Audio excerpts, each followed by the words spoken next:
بے چینی تو دور ہو جائے گی بڑی آسانی سے اگر ہم جب بھی فرصت ملے ہم یہ یاد کریں جب کب میں مایوس ہوا کہ اب یہ میری ضرورت پوری نہیں ہو، غیب سے مدد آئی تو میرا رب بڑا مہربان ہے، وہ مجھے لک آفٹر کرتا رہتا ہے، لک آفٹر کرے گا۔ تو یہ جو بے چینی ہمارے اندر پیدا ہوتی ہے، اصل میں یہ پیدا ہوتی ہے سینس آف انسیکیورٹی سے۔ کوئی خواہش ہماری پوری نہیں ہوتی، ہم بے چین ہوتے ہیں۔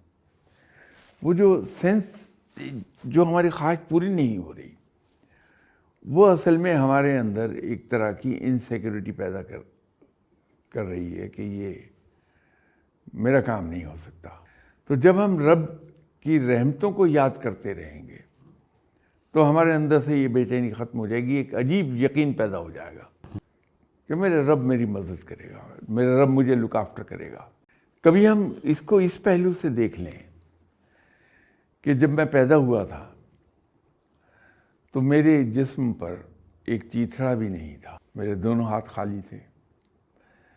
تو یہ میرا رب ہی تو تھا جس نے میرے ماں باپ کے دل میں میری اتنی محبت ڈال دی کہ میری والدہ نے اپنے خون سے بنا ہوا دودھ مجھے پلا کے پالا ہے، میرے والد نے اپنے خون پسینے کی کمائی مجھ پر بغیر کسی غرض اور کسی لالچ کے مجھ پر خرچ کی ہے۔ تو یہ میرے رب نے یہ کیا ہے۔ پہلے لمحے سے، پیدائش کے فوراً بعد کے لمحے سے لے کے آج تک وہ مجھے لک آفٹر کرتا رہا ہے، تو آئندہ بھی کرے گا۔ جلد بازی کا یہ ہے کہ ہم صبح سے شام تک 10 بار پڑھتے ہیں اپنے جگہ جگہ کہ کوئی انسان مر نہیں سکتا جب تک کہ اپنے حصے کا رزق کا آخری لقمہ بھی نہ کھا لے۔ یہ میں مفہوم بیان کر رہا ہوں، لفظی ترجمہ نہیں ہے۔ تو جو چیز میری تقدیر میں لکھی گئی ہے وہ تو مجھے مل کر رہے گی۔ کوئی آدمی، کوئی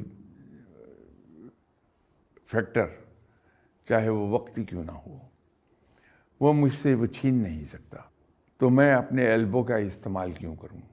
راستہ بنانے کے لیے کوہنی کا استعمال کیوں کروں؟